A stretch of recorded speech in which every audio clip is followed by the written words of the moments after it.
but it happens. Take a producer route, you know, Right. just become producers for other people's projects and stuff. You know, so I don't. What would you like? Ideally, I'd like to work for, you know, I'd like to work anything that will make me money. You know, I mean, I really don't care at this point, but I would love to do all three.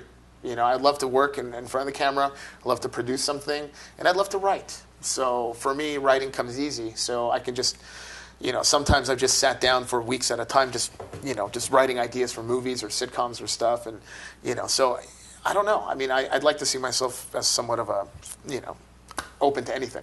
How hard is it to... Extremely hard. If you're not Jewish, you're not going to get a chance to get it. No. You didn't even know what I was going to ask you. How hard it was to get into business? Well, yes, okay. Now that you said that, okay. Yeah, it's... Do you want to be the host? Yes. No, it's a lot of talent, but more than talent, showbiz is about timing.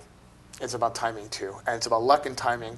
If you're in the right place at the right time, it's a lot easier. I've seen comedians, very talented comedians, still struggle on the sidelines, you know, and they're still grinding it out at the clubs, traveling the world, you know, just every night in a different hotel, just doing shows and stuff, while other people who aren't as talented, you know, as the other comedians, they're already on film and television. So it's kind of like one of those, you know, you can work at this your whole life, and it's no guarantee that you're going to make it into film and television. So when kids ask me, or, you know, people ask me, like, would you recommend I do this? I go, not in a heartbeat. I go to school. You know, like, literally, our parents were right.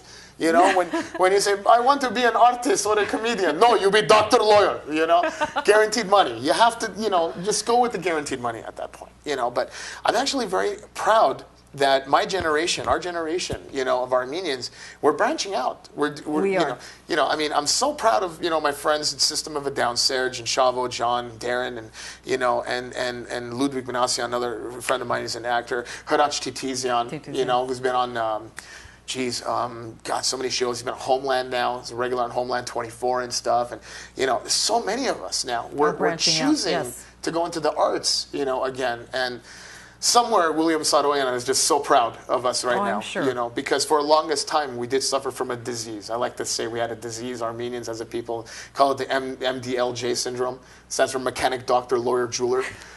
You know, those are the only 4 professions you can be. You know, whatever your dad was, you had to be that. You know, so now I'm actually very proud that a lot of kids are just branching out and stuff in capital cities. You know, Sebu Simon, yeah, you know, and very good. And he's doing that and stuff. So it's great seeing everybody, you know, that you grew up with, just, you know, making it happen and stuff. And we have to, you know, as a people, we have to get our names out there. That's true. Because the less people hear about the Kardashians, the better off all Armenians will be. so that's how I feel about that. Yeah, that's true. As far as your family, I'm sure that they back you up 100%. My parents are very supportive, yeah, for both of us. My sister went into screenwriting, and you know, I went into the arts and stuff. So they never once said, you know, no, you have to do this or that, you know. This.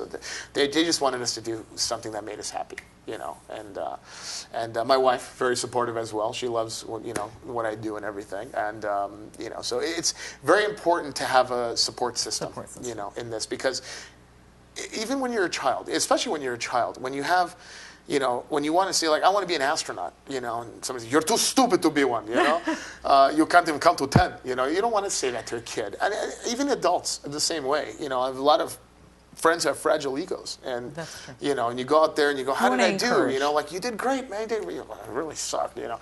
It really hurts, you know. So yeah, I think positive enforcement with a strong support system will really, really help, you know, encourage and, you know, flourish, make you flourish better, you know. You were talking about, and which impressed me very much, that you do a lot of fundraisers. Yes, yeah.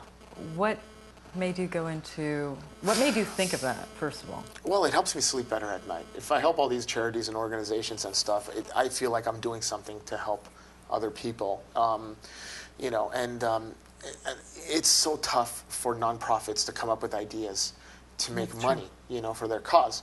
So when I started producing shows and promoting shows, I reached out to my friends who were in nonprofits and said, guys, why don't we just start collaborating on yearly shows? So we have a lot of yearly shows now. We do a lot for schools as well. I believe you're doing something for your alumni. That's right, yeah. All Eagles alumni, October 6th, will be at the Comedy Store for Pilibos's fundraiser, first annual comedy show. Yes, the class clown of '94 will be hosting the show.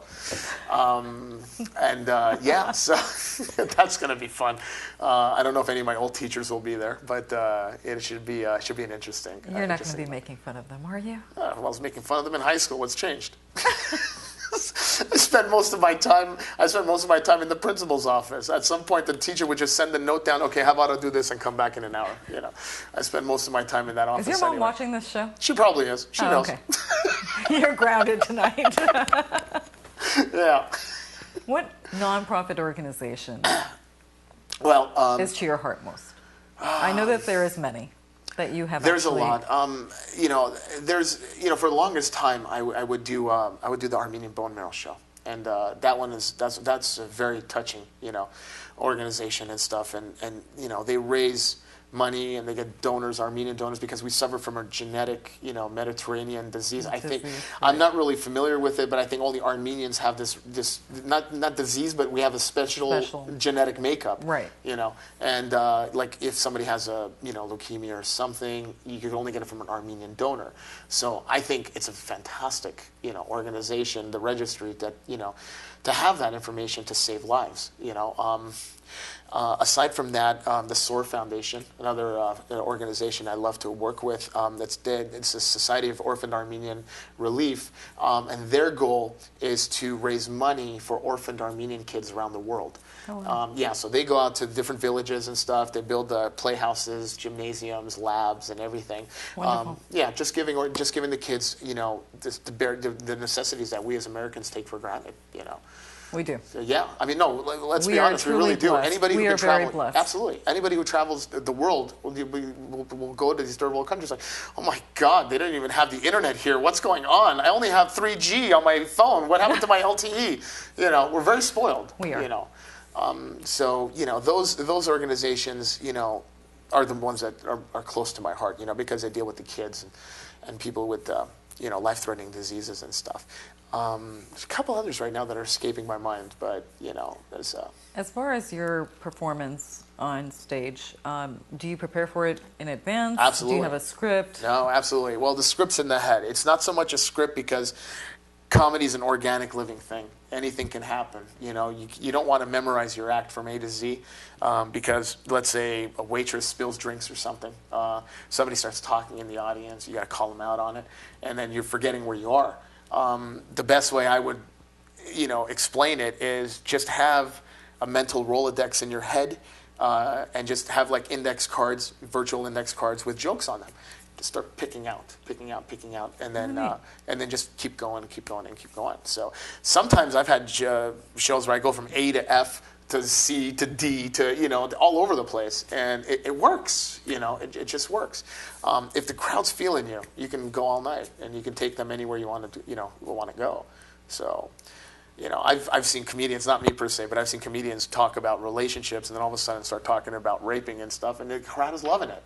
And then you go from gun control to and all this stuff, and these are very taboo subjects. But if you're very, very smart and you know how to approach the topic, you can win the audience over with anything. So, yeah, that's a challenge as comedians face. Now, on the 25th of August, which is a Sunday evening, we welcome all of you to please join ARA Basil in one night of fun comedy night.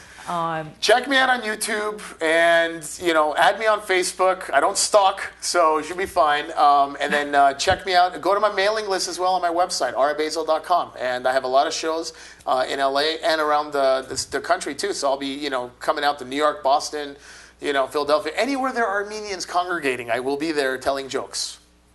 So. You're not going to be putting down.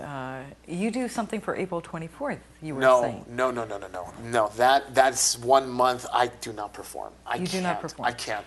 My friends who are musicians and stuff, they always have like benefit concerts for April 24. Right. You know, I know Berge and the High Riders and stuff. They always go out and support and everything. I think when you have such a solemn and sore subject to this day, you know, the genocide, which is still sore in our hearts, right, because it's still Turkey's still denying it. There's no place for comedy. So I'd never performed in the month of April, you know, and I don't do any shows in April and stuff out of respect for the deceased and stuff. I let my friends who are musicians do the fundraisers, and, you know, I let everybody else do their thing and stuff, but there really is no place in comedy for April, you know, in April. And what about the Armenian telethon for Thanksgiving? Well, I don't know. I mean, you know, hopefully they'll call me for that. I'd love to do that, and let's see what happens. You know, so if any of the organizers are watching, you know, just give me a call. Any other upcoming shows that you're going to be having? Just the August 25, October 6, and anything else that comes up is on my website. So check regularly, you know, and should be a lot of fun. Anything else that you would like to tell our wonderful audience? Jeez, thanks for tuning in. Oh, come on. One little joke? One little joke. I don't know. You're putting me on the spot, Louise. Hey, stand-up comedy right now. Give us a little taste of what we're going to see on August 25th. Well, okay, there's the whole thing, you know, you remember the last year with Obamacare and all that stuff, yes, and everybody was up in arms about it and everything, and, you know, it was so funny. I was sitting there with my friends and sitting there, and the Republicans were fighting, and Democrats were arguing about Obamacare and all this stuff, and it's socialist, and blah, blah, blah, we're going to pay more money and everything, and the whole country got involved. So there's a huge skirmish between Republicans, Democrats, and stuff. I'm sitting back, and I'm laughing. I'm like, you know, Armenians don't care. They were like, Obamacare, give us 2 months, we'll find a way to scam it.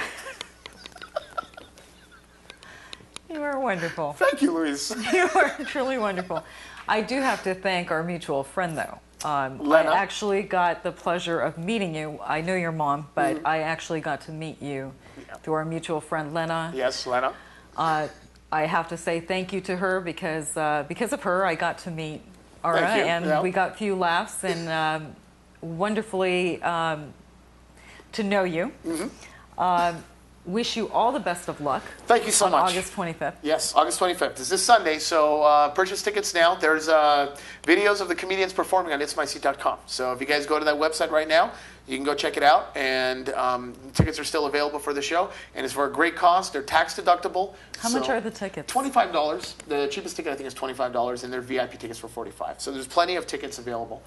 VIP? The VIP, well, the center stage. You know, you get. Is that the one that you get to pick on, right? Yes, absolutely.